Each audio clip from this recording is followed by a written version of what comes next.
I keep coming across the idea of the middle path in Eastern philosophy. Is this something you'd recommend as a therapeutic approach? So the idea of a middle path is to suggest that balance essentially is a good idea, that rather than going to one extreme over here and the other extreme over there, that finding some sort of a path in the middle can hopefully integrate the different needs or the different drives we have or the different priorities that we might have in our life in a fairly useful way. So at its core, yes, I think is the quick answer. This is a good idea. It certainly is. To want balance and integration is useful. I think there's probably a distinction that we can make here that, particularly in a therapeutic context, can make that idea particularly useful or particularly practical. Because what you could do is you could misuse the idea of a middle path and you could formulate it and construct it in a way that isn't actually that helpful or may actually lead you very much astray. In fact, it could really backfire. So let's say you, for whatever reason, are a thief and you're about to rob somebody. And you go, okay, so should I just mug the person and take everything they have in their person? Or the other extreme, should I rob their entire home and take everything that they and their family have in the home?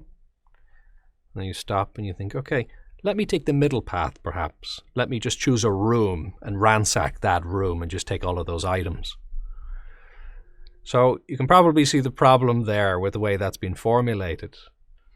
A middle path is not maybe best constructed as just a center point between two arbitrary points that you've chosen, because you haven't really found balance there. You've just found a kind of fairly random center point between two positions which may themselves have been just different forms of extreme to begin with. And that's where I think the real caution is needed with an idea like a middle path, because a middle path may be a good idea, but it assumes that we've formulated or set up the poles appropriately to begin with, that there may be of equal value, and that we actually do want to find some sort of a path in the middle. So that's I think the caution. And that can go wrong. We do have to be careful with that. So if we're not looking for things like the robbery example, different extremes, how do we find our poles then, I suppose, is the question. And if you think about the yin-yang symbol, which is one of the ways that this idea of balancing poles is often depicted, the yin and yang symbol got the black and the white, but you got the little dot of black and the white and the little dot of white and the black.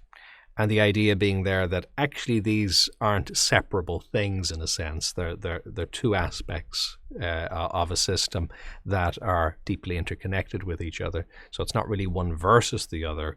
It's kind of like up and down, left and right. These things just go together as pairs essentially. There's a complementary relationship between them rather than two things that need to be adversarially opposed necessarily. Now, sometimes that can happen, but it hopefully doesn't happen, and it certainly doesn't need to happen. You can think about this, another piece of vocabulary is a dialogical approach to this, so that rather than one needing to win over the other, they're kind of in dialogue. There's a kind of a dance between each of them, and they actually energize and empower each other in some shape or form. So my go-to example often for this is the accelerator and the brake in a vehicle. So we can see there in that example that it certainly is possible to make them compete with each other. You can have the handbrake on or the foot brake down while you're accelerating, and there can be a kind of a push-pull going on, a waste of resources within the system. But certainly your aim there is not to then just get rid of one or the other. Your aim is to just use them as and when they're appropriate, essentially. And we'd appreciate that accelerating and braking can help the process of driving. It's not a question of one winning out over the other. They're both essentially positive things, but they're needed at different points. So that's, I think, the way we want to start thinking about what the poles are. Because, if we need a middle path, if we're trying to find a middle path, that presupposes we've got those poles to begin with to find a middle path between.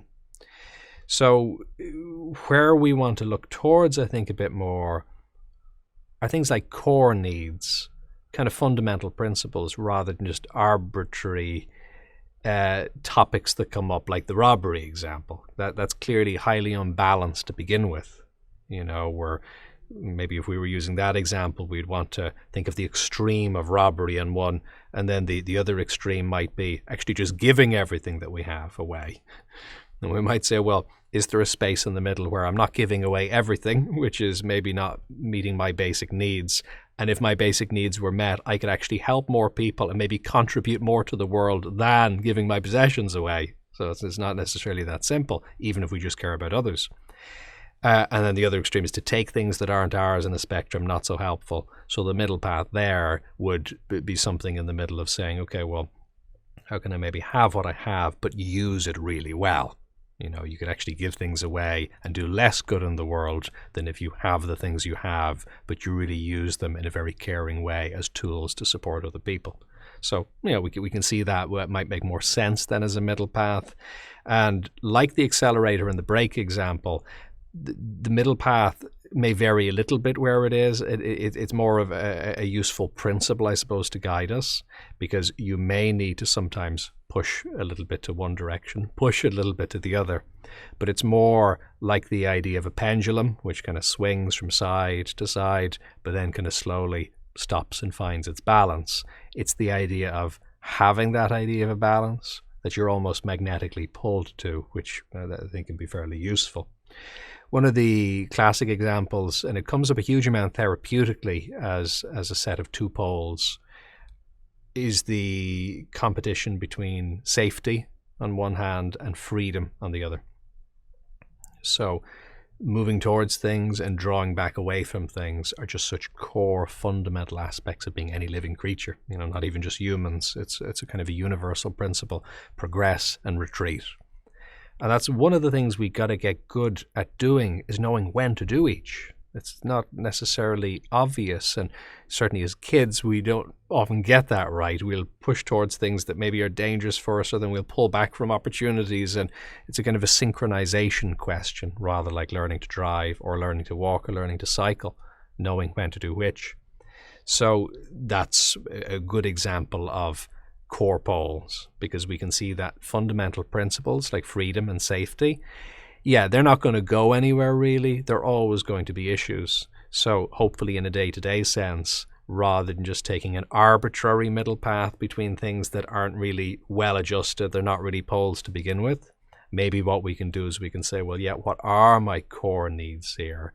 We can find balances between things like connecting with other people and our own space, things like freedom and safety. And if we're looking at those core needs, then hopefully we're able to make a very well-informed decision as to what the middle path is, because it's a middle path that, like the yin and yang symbol, is kind of taking the best of both, and it's synthesizing them together in some way. There's an appropriate relationship, so you're meeting those needs as best you can.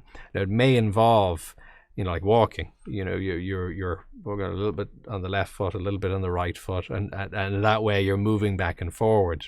So you're kind of dancing around center. You're never really centered. You're always kind of moving a little off center, but that idea of the middle path that you're coming back to is rather useful. So something like that as an approach. If you found this valuable, do like, subscribe, and share. And what's your experience? Do you have any questions or topic suggestions? You can contribute in the comments, on social media using #bodymindself, or on jfl.com.